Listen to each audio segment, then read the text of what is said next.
Dr. Chauncey Crandall is the writer of the book Raising the Dead. Raising the Dead puts itself forward as a book that gives evidence on how Dr. Chauncey Crandall has experienced many instances where Western medicine has failed, only to have God miraculously bring dead people back to life. What the book actually does is provide 2 instances of supposed faith healing, while the rest of the book consists of the Crandall family trying to find some sort of cure or miracle for their young son, Chadwick Crandall, who is diagnosed with cancer. They never get that miracle, and sadly, Chadwick Crandall died. I've been challenged to show possible cause that Dr. Chauncey Crandall may not be honest in his claims. It has been stated to me that there is no reason why he would make such a story up, a reason that provides sufficient cause to not accept that God does miracles.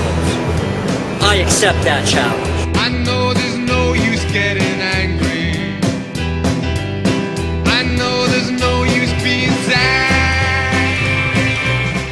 A little background on Dr. Crandall first. Dr. Crandall is trained as a doctor and cardiologist. In fact, he did some of his fellowship at New York City's Mount Sinai Hospital. He isn't some Kent Hovind University graduate. You can't just toss him in with the Popoffs and Hovinds of the world.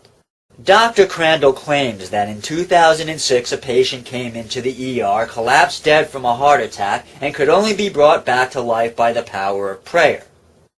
Now, despite the claim that he is a world-renowned cardiologist, I haven't had much luck finding anything written by him or about him that didn't come from a conservative Christian website, show, or blog. The same goes for his private practice, the Palm Beach Cardiovascular Clinic. Outside of the usual website mentions you get listing out area businesses, all I could find was a PDF from a court case involving a ruling by a judge on a contract dispute between the clinic and a former employee. What I didn't find are any mentions of peer-reviewed articles by Dr. Crandall, nor any publicity regarding his professional life outside of promoting Christianity and the products he markets and sells. But for promoting Christianity and the products he sells, I found many pages about Dr. Crandall and his miracle experiences, both by him and by others. The majority of these pages also conveniently mention his aforementioned book. These sites will often mention Dr. Crandall's online newsletter or offer online tests that inevitably lead to offering you a subscription for his newsletter that sells for about $50 a year. So we've got a doctor who out of the blue announces he's been part of a miraculous healing by God in a country that boasts that at least 70% of the population is Christian. A doctor who, because of that claim, has gotten numerous interviews on talk shows, radio shows, news shows, hundreds of blogs written about him, has been offered and taken the position of contributing writer on what is one of the top Christian conservative news sources that boasts tens of millions of hits a month, all of which is free advertising for not just his services as a doctor, but also for the book he's written that goes for $12 a pop, plus the newsletter he puts out at a cost of roughly $50 for a year's subscription. Just on a quick cost-profit analysis, if we think casually about how much he would have had to have paid for this sort of advertising to get the increase in client base that he's getting from solidly connecting himself to the conservative Christian movement, especially the charismatics, when you take into consideration all the wealth he gets from that connection, from the additional traffic to his businesses, subscribers to his newsletter, and purchases of his book, man, that's a lot of money. That is definitely good reason to wake up one day and say, to hell with it. I'll compromise my ethics and pander to the conservative Christian base by making up some stories about God bringing people back to life. Shoot, you've got to wonder how much money all this "I'm a doctor who believes in miracles" fanfare is generating, not just for his personal pocket, but also for the Chadwick Foundation. Oh, did I forget to mention that? Dr. Crandall has a charity he started named after his son who passed away after battling cancer. It's called the Chadwick Foundation. The Chadwick Foundation lists 4 other charities it is connected to, one which is a name with no internet site and therefore no way to research it, 2 that are unrated charities, and the third is Christ for All Nations, the charity founded by Reinhard Bonk, the charismatic faith healer. Christ for All Nations boasts a whopping 1 out of a possible 5 stars on the Charity Navigator's rating scale.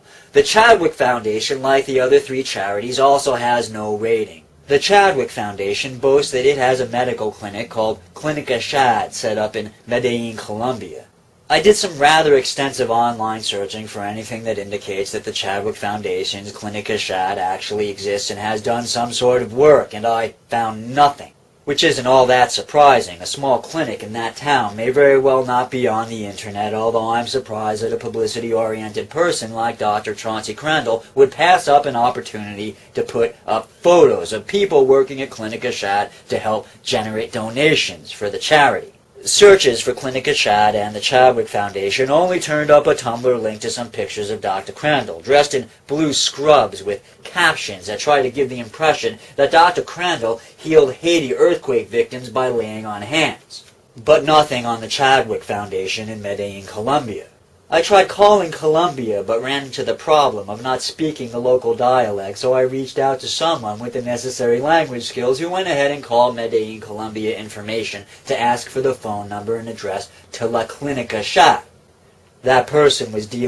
Cole. You may know him here on YouTube. He did quite a good job of looking into the matter, and what he got back was that no phone number was listed for that clinic or record of the existence of that clinic. Which doesn't mean it isn't there, but it does strike me as curious.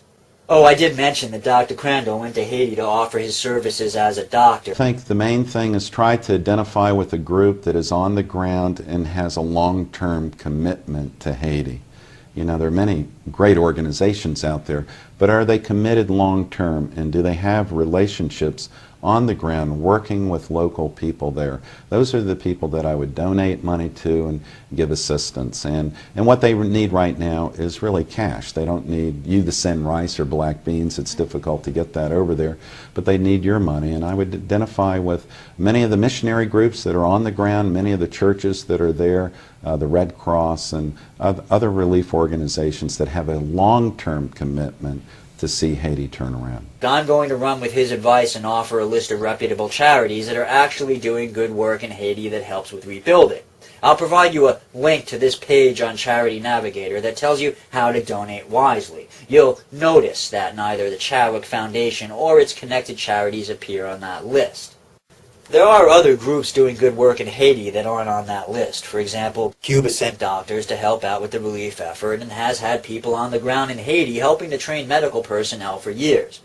Yes, I'm aware that many of you will say that Fidel Castro has the ulterior motive of sending aid so that he can build friendships, gain favor, and in the end run turn a profit for himself and his country, and I say, you're absolutely right. I have no problem with Fidel Castro using his charitable work to boost his own profits, or with Dr. Chauncey Crandall using his visits to Haiti to bring himself greater publicity, but there does come a moment when you have to look at the why behind the what, and determine if the good works a person does can be defined as simply good. As to if the good Dr. Crandall did in Haiti is overbalanced by the bad he does by offering support to the morally reprehensible con artist industry that is faith healing, well, that is hard to determine at just a casual glance. With a faith healer like Peter Popoff, the harm being done is clear, and the scales tip easily with Popoff weighing down the guilty side with plenty of pounds to spare. But Dr. Crandall, it is not as straightforward a scenario. This is America, a land where, when it comes to Christianity, the goalposts for proof of morally questionable behavior are raised higher. What would be considered outright criminal behavior when secular is often given a wink and a nod, or at least a look the other way, by those in power once the label of Christian faith is tacked onto it. What Dr. Crandall believes is open to dispute, but I do think I've laid to rest any claims that there is no logical reason why Dr. Chauncey Crandall would lie about his witnessing of miracles. This is the True Pooka coming to you from Times Square in New York City, saying, check the facts, and in the absence of facts, be circumspect.